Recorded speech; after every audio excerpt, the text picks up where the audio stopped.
Mind the mess, guys. I'm trying to heat the garage. It's cold. As you can see, that's what we had on there before. Already got one off. Trying to stay warm because it's decided it's going to be 20 degrees here in Tennessee. But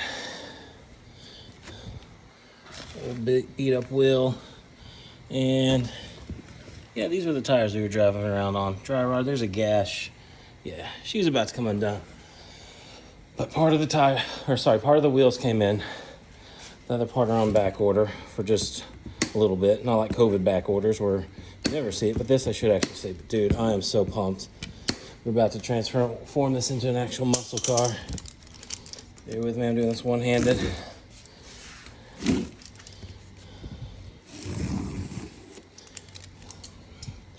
These are going to be our replacement wheels.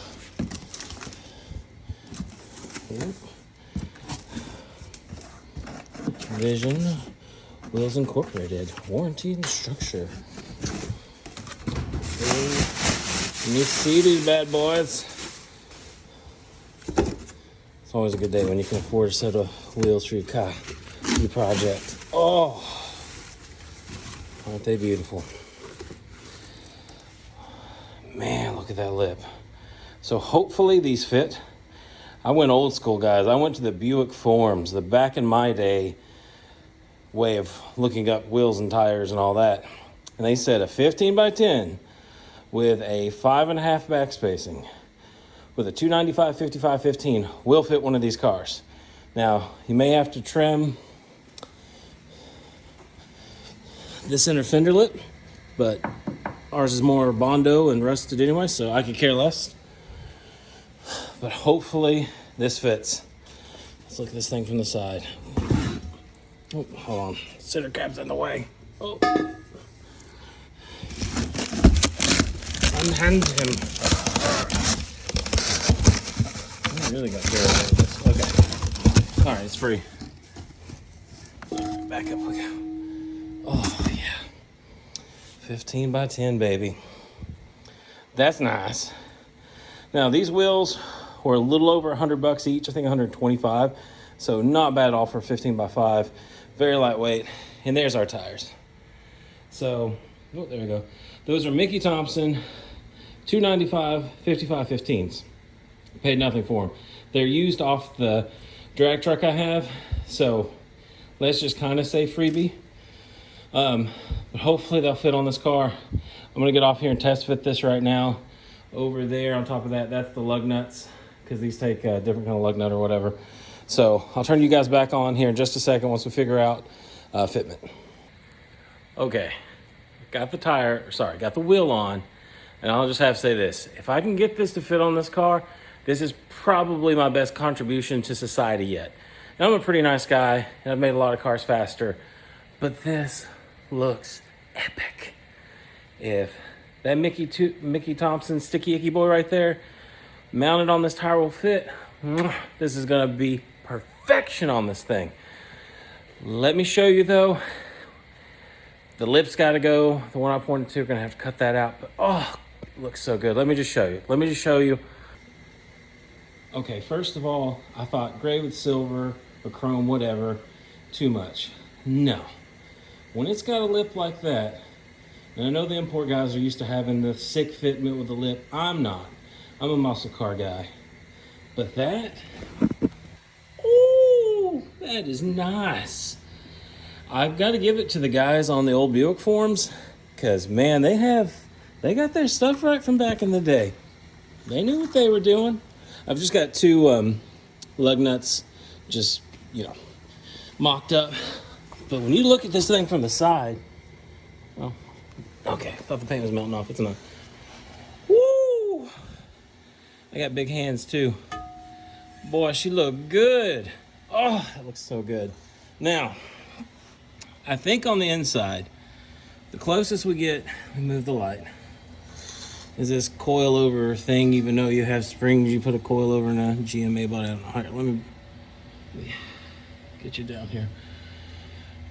So this is the closest fitment right here. It's right there, which I think is a good 1/4 of an inch. As long as everything's centered, we'll test it. We should be fine. Now we are jacked up. All right, let me get you out. We are jacked up on the axle, so it's already kind of preloaded. I think with the fat tire on it, even if it sticks over a little here, I think we're good. It looks like we got some decent room. If need be, I can massage with a hammer, not the frame rail obviously, but this part. Now when you come over here, that lip's got to go. So if you come straight up, just kind of eyeballing it, the lip barely misses. But once that tire's on, it comes out, this has got to go. Now normally, what you see people do is you see people roll these. The older cars, as thick as this bad boy is, if you roll this, you'll mess up the paint. We're not worried about the paint, but this is also Bondo. And I am very good with a cutoff wheel, and we're probably going to do quarters on this car sooner than later anyways. So I'm going to cut this as thin as I can, and hopefully they'll fit. But this is close enough fitment that we can get the tires mounted and balanced tomorrow and see how much clearance work we have to do. And just for reference, that's how big that thing is. That's how wide that tire is. And roughly what's in the front is what we had in the back. So this is going to be epic. I mean, just look at the lip. Look at the lip. This is awesome. Like, I know I have a drag truck, and it has the lip too. Hold on, let me get you back. It has a little bit of a lip, but it ain't got this. And the old drag lights, I know that they were like so overplayed that everybody got tired of them, but it's been a long time since I personally have seen them at a show, and it looks bitchin' on this car. So super excited. I'm gonna get all this stuff loaded up, take it over, and get it mounted and balanced tomorrow so we can test fit. I don't know tonight if I'll get a chance to cut this or not. It's already late. I still got work tomorrow, so it might be a good weekend project. And yes, we need quarters. This car, unfortunately, has a lot of Bondo. It needs basically quarters, passenger door, front fenders, hood. But hey, if we make it a race car, who cares? Fiberglass at all. I'm real happy with this center here. I've got the little pop-in caps for this, so that'll be super easy to do. But guys, freaking epic. It's gonna totally change the car.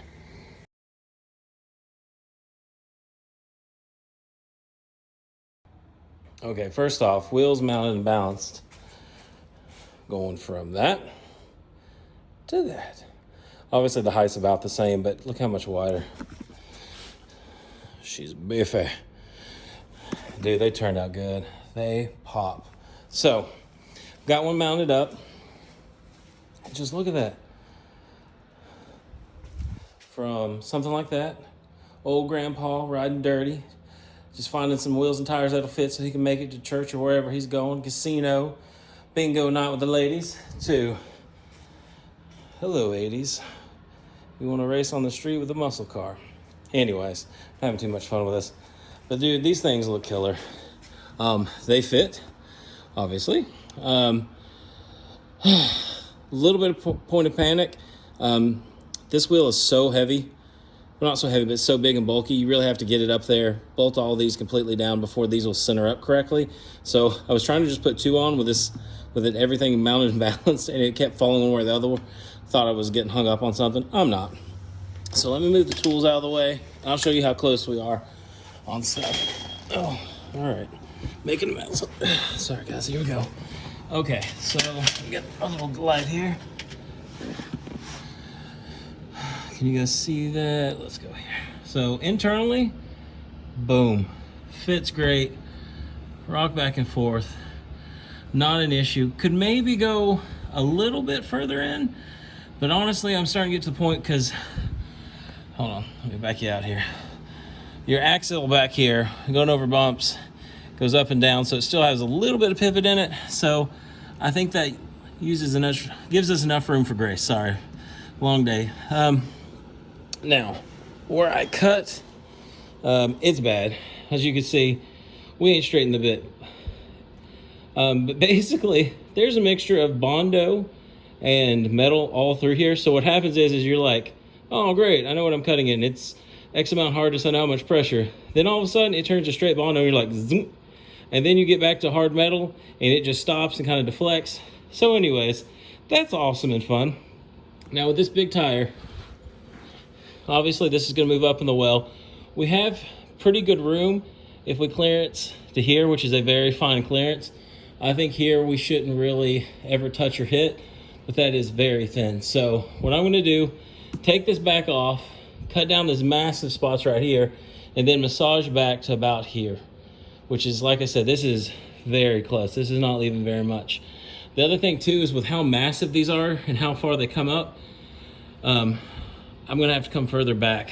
I don't want to cut this whole deal out, although, yeah, there's a lot of Bondo there. Although it's Bondo, so I'm gonna see about that. Judging by the tire, it moving up in the arch, obviously your higher points, probably somewhere right around here, back here, you're fine. So probably cut it back here, and then with a Dremel, what I'll probably do is massage it so it's not like a sharp end, so it kind of curves back in. Same thing with the front, and the front is crazy amounts of Bondo. That's actually probably far enough down, so I'll probably just take, do one cut over and just smooth it in as much as I can to make it look a little bit better. But yeah, this is the end goal right here. I think they're gonna fit great. I don't think there's gonna be any issues. They look great. Like I said, I've got the centers for them, but this is just test mounted. But as far as the look of the car goes, it is gonna be so epic of a change. The skinnies I have coming for the front are, I think, like 26 inches tall or something like that. So it should be about that. So this thing should have a little bit of that muscle car, like, hold on, the muscle car tilt, which some people hate. I grew up in the time when all of them had that when you were at shows in the 90s, so I don't care in the least. But to me, this just transforms the whole car, and I could not be more excited. Now, do we have enough horsepower to do a burnout to make these super sticky? No, we don't. Are we going to get there? Yes, we are. Only other thing, they make like some chrome like sleeves that go over the what am I saying here, the air filler tube, whatever, long day, and chrome tops. I'll probably get that. My truck has them and it came with them, but I'll probably order some for Jegs for these and just get it put on. But so epic. Think about painting the fender well black while I'm here, but I'm in a little bit of a time crunch, so we'll see. But yeah, that's where I'm going to leave you guys. I'm going to finish massaging this side, get this all done and clean, mount it up, and then I'll switch over to the other side and give you guys another video.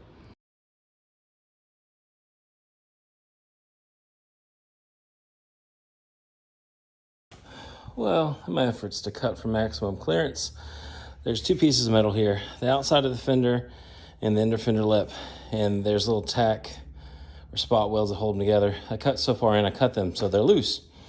Not a huge deal. You don't want to do that, obviously, if you have a really nice car. But this is not a nice car. As you can see, why do we have dirt if we're cutting Bondo in metal? Let's see if I can, yeah, all that falling out is trapped between this fender and the inner lip of the car. So yeah, we are definitely going to be doing quarter panels sometime along the future. So since these two pieces of metal separated, I'm going to try to get as much of whatever's in there out. I'm going to take a hammer, come along this back side, just knock it so that it's all smooth up against there. Debating whether I'm going to tack weld it or not. I'm not quite sure. Probably need to, but it's going to take more time, so I'm on a time crunch, but still, it'd be nice to have it done, so probably will. But gotta love these old cars. I will say, I've seen a lot of $30,000 GM A-bodies for sale and $23,000. I've noticed Bondo on them. Don't know how rough the car is, but for the price tag I'm at this car, seeing this, does it suck? Yeah. Is it unexpected? No. And I feel a lot better going to bed at night knowing that this was a lot cheaper than one of those. Especially since quarter panels for these shipped to my door for both sides is right around $1,300, so not too shabby. But I'm going to clean up all this nature that was hiding up in our fender well here and get back to it. All right, old muffler's off. Wasn't too hard. Still working on getting the generic tip off. May cut it off. That's why I'm about to get out the muffler measure. So we got a Flowmaster Super 40. Part number 42443, which is offset, 2¼ pipe. These things are expensive. They are right at 120 out the door. A little bit more than that. I got a little bit of a deal on it because no one had the muffler I needed. I was going to order one. The auto parts guy gave me as much of a discount as he could, so brought me just about under $100.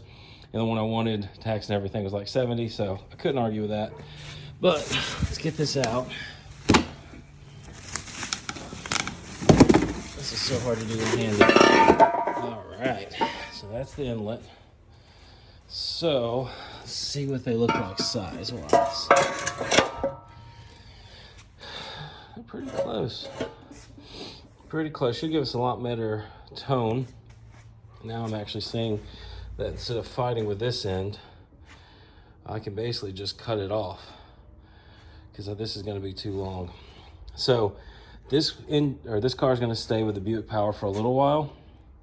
It's going to take us a minute to get the proper engine we want for it built. So I figure I'm over here. All this stuff has been done before, and it's all with the little C clamps. So it's super easy to take on and off. So all I'm going to do is put something on there that sounds good. And like I said, the exhaust manifolds come down, and then one pipe comes across over and it Ys back to it. So it'll be both banks through one muffler, which is fine for right now. Once it's swapped over to a nicer V8, it will be a dual exhaust car. Don't know if it'll have a crossover, I'm not sure. But yeah, that's what we're gonna do. Still working on the wheel wells. That one over there is gonna be next. But I just wanted to get this done so I could throw the tire over here and be done with it.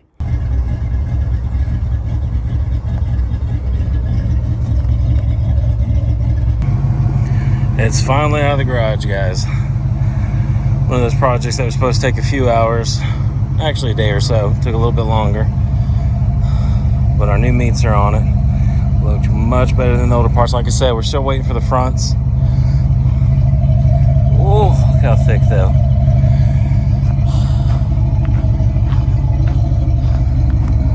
Oh, so much better. I don't know what it is about the bigger tires and the stands up a little bit higher, but it brings out this line a little bit better.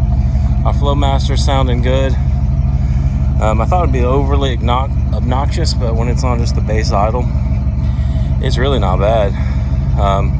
About to take this thing for a cruise, see what it sounds like.